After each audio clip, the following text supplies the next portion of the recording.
Leitura do livro Linha d'Água, de Amir Klink. Capítulo 8. As páginas abertas. A Marina ficou em São Paulo. Eu segui para a França, com uma pequena mochila nas costas, e com os restos mortais das páginas dobradas.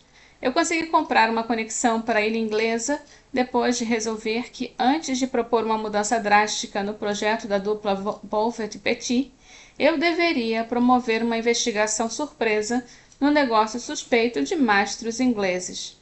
O certo seria ter antes agendado um appointment, como dita a etiqueta saxônica, mas eu não quis. Àquela altura dos acontecimentos, eu estava tratando o assunto como caso de polícia, o tal Damon como depoente-chave. Descendo a rodovia M3, ao volante esquerdo da menor viatura que pude alugar no aeroporto inglês, eu segui direto para Humble Point, endereço do fabricante de mastros. Existia mesmo a fábrica Carbo Spars, embora ela se assemelhasse mais a uma grande oficina instalada em vários galpões baixos no meio de uma marina pública. O pior é que eu já conhecia o lugar. No terreno baldio, bem em frente à fábrica, uma vez, no passado, eu havia pernoitado no decrépito Land Rover de uma brasileira voluptuosa que morava em Londres. O escritório, separado das instalações, ocupava 2 lojas da Marina. Sem formalidades, fui muito bem recebido pelo Sr. Roberts, que me levou a uma visita às unidades de laminação e montagem. Impressionavam a exiguidade e a bagunça das instalações para um trabalho tão refinado, mas ao mesmo tempo dava para sentir no ar o cheiro da competência. Funcionários poucos, de verdade, imundos de cola, resinas, pó de lixa nos cabelos, fabricando peças de centenas de milhares de libras esterlinas. Mais impressionante ainda é conversar com eles, garotos, uns velhos, outros, muito poucos, tinham menos de uma volta ao mundo nas costas. Todos como amadores ou não. Haviam tripulado veleiros de provas oceânicas nos 4 cantos do mundo. Bem ao lado da construção térrea, abaixo onde ficava o acanhado escritório, estava atracado o imponente catamarã Enza, da Nova Zelândia, que, sob o comando de Peter Blake, acabara de quebrar o recorde de volta ao mundo sem escalas em 74 dias, recorde estabelecido um ano antes por Bruno Peyron e o outro irmão de Loic, que dias antes eu encontrara no Cotique, em Porto Williams. Damon Roberts, o diretor da fábrica, era casado com uma brasileira de Minas Gerais. Havia passado 2 anos trabalhando nas obras de Itaipu. Arranhava o português. Convidou-me para conhecer o Enza, em que fizera um sem número de alterações, adicionando componentes em fibra de carbono. Eu não sabia mais o que perguntar. Eu só queria tocar, por alguns segundos, o casco, os cabos, as velas. Eu parei em silêncio, em sinal de respeito, diante da histórica roda de Leme, a mesma trazida semanas a fio por Blake e Robin Knox Johnston. São mesmo estreitos esses caminhos dos barcos no oceano. Em abril de 86, em Punta del Este, numa das paradas do Rapa Nui, eu fui flagrado, quase indigente, pelo Peter Blake em carne e osso. As botas de borracha que eu usara na Antártica haviam sido perdidas no acidente quase trágico a bordo, e eu não tinha sapatos. Ele me viu saindo descalço do Rapa Nui, maltrapilho como um navegador francês, no elegante cais que faziam escala os belíssimos barcos da regata de volta ao mundo, verdadeira passarela onde velejadores bronzeados desfilam reluzentes os uniformes dos seus patrocinadores. Eu soube que vínhamos da Antártica. Ele soube e pediu timidamente para conhecer o meu barco. Não é meu, mas seja bem-vindo. Para mim foi como que Ayrton Senna pedisse para conhecer meu combalito Toyota Bandeirante sem capota. Na época, Peter Blake já era um dos maiores nomes da vela de todos os tempos e estava comandando o favorito Lion New Zealand. Ficou impressionado com a robustez do Rapa Nui e com as fotos das paisagens paradisíacas feitas por Jordan na Geórgia e na Antártica. Eu fiquei impressionado com sua simplicidade e atenção. Por influência involuntária dele, eu acabei fazendo amizade com um dos tripulantes do veleiro belga Côte d'Or, comandado por outro velejador lendário, o Eric Tabarly.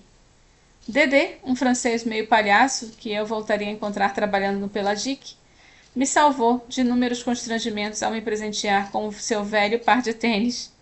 Tinha no mínimo umas 50.000 milhas de uso, o aspecto correspondente, mas calcei-os, ininterruptamente, como se fossem troféus, até o dia de volta ao Brasil. Terminaram confiscados pela mãe da Ana Maria por discutíveis razões de saúde pública.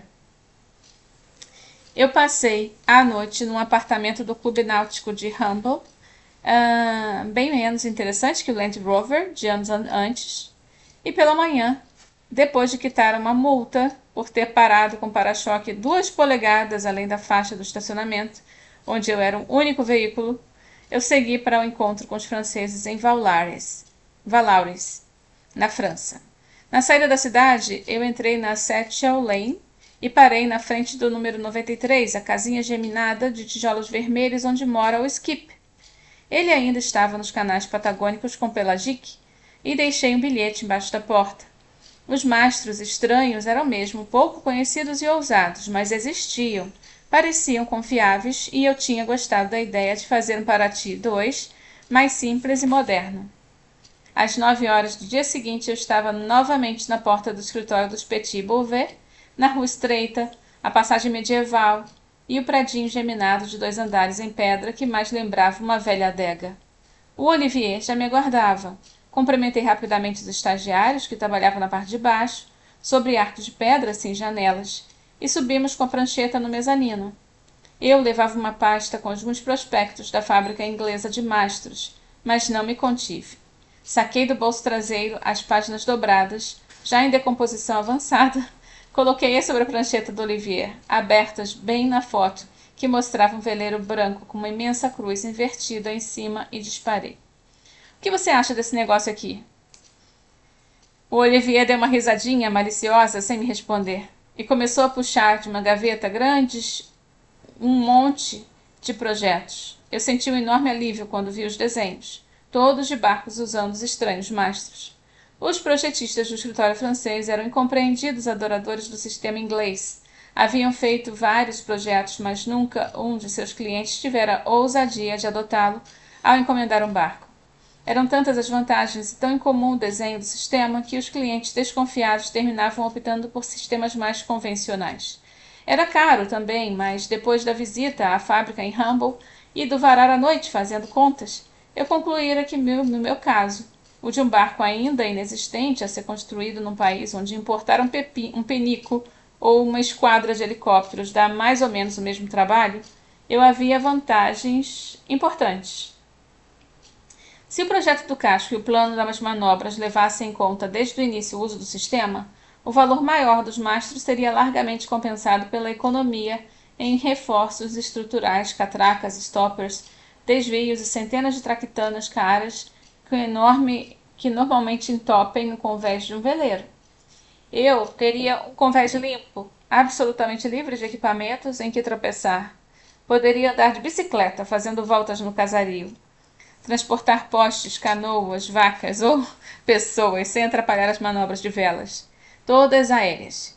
Então eu lembrei de uma foto da minha segundo velejando nas Falkland, com o Jerome ao leme e, pelo menos, 150 carneiros viajando no convés, indo de Beaver Island a Port Stanley. O súbito ânimo de Olivier de refazer todos os desenhos e apostar numa solução completamente nova contaminou o ar da sala. Ele tinha dúvidas técnicas que eu não sabia responder. Vamos telefonar para o inglês Amir. O Damon atendeu. Contou que o barco maior das minhas fotos dobradas, o Fly, tinha 70 pés e um mastro de 36 metros de altura. Muito próximo do que ele imaginava para o Paraty 2. Se quiséssemos, ele poderia agendar uma visita. O barco estava em Oban, na Escócia, na entrada sul do Lago Ness, em escala depois de uma travessia recorde no Atlântico Norte, comandado por um casal de septuagenários. Senti vontade de beijar as mãos dos velhinhos e ter 70 anos para celebrar travessias oceânicas em destilarias escocesas. Era preciso ir ver, e se possível velejar o tal Fly. O Olivier concordou. Parecia irresponsabilidade pura no momento em que o estaleiro tomava forma e sugava todos os centavos que eu era capaz de produzir. Afastar-me ainda uma vez para experimentar barcos esquisitos na Escócia. Mas o fato é que eu me tornara um especialista em transformar projetos, e não ia perder a oportunidade de conhecer o Fly em ação. O Thierry, em Itapevi, ainda não estava informado das mudanças que eu planejava. Em tese, passar de mastros convencionais presos por cabos de aço para perfis autoportantes era simples e lógico. Na prática, é um transtorno. Centenas de horas de projeto a refazer. Os mastros livres se posicionariam bem à frente do ponto de apoio normal. Teríamos de alterar o projeto estrutural e arranjo interno que já estavam definidos. Combinamos então os três, um encontro em Glasgow e uma travessia das Highlands para Oban. Santa decisão. Em Humble, o Damon mostrara sua patente aplicada em alguns veleiros ancorados na marina. Eram todos pequenos, e na verdade nenhum com milha suficiente para provar sua confiabilidade. O Fly completara meia dúzia de travessias no Atlântico. Passamos apenas um dia no Firth escocês, um dia decisivo de manobras. Com vento nervoso, garoas e rajadas, o simpático proprietário no comando tirava finas de destilarias e barcos precavidos, fazendo evoluções que dúzias de atletas velejadores não teriam como superar em ousadia. Não poderia ter sido melhor.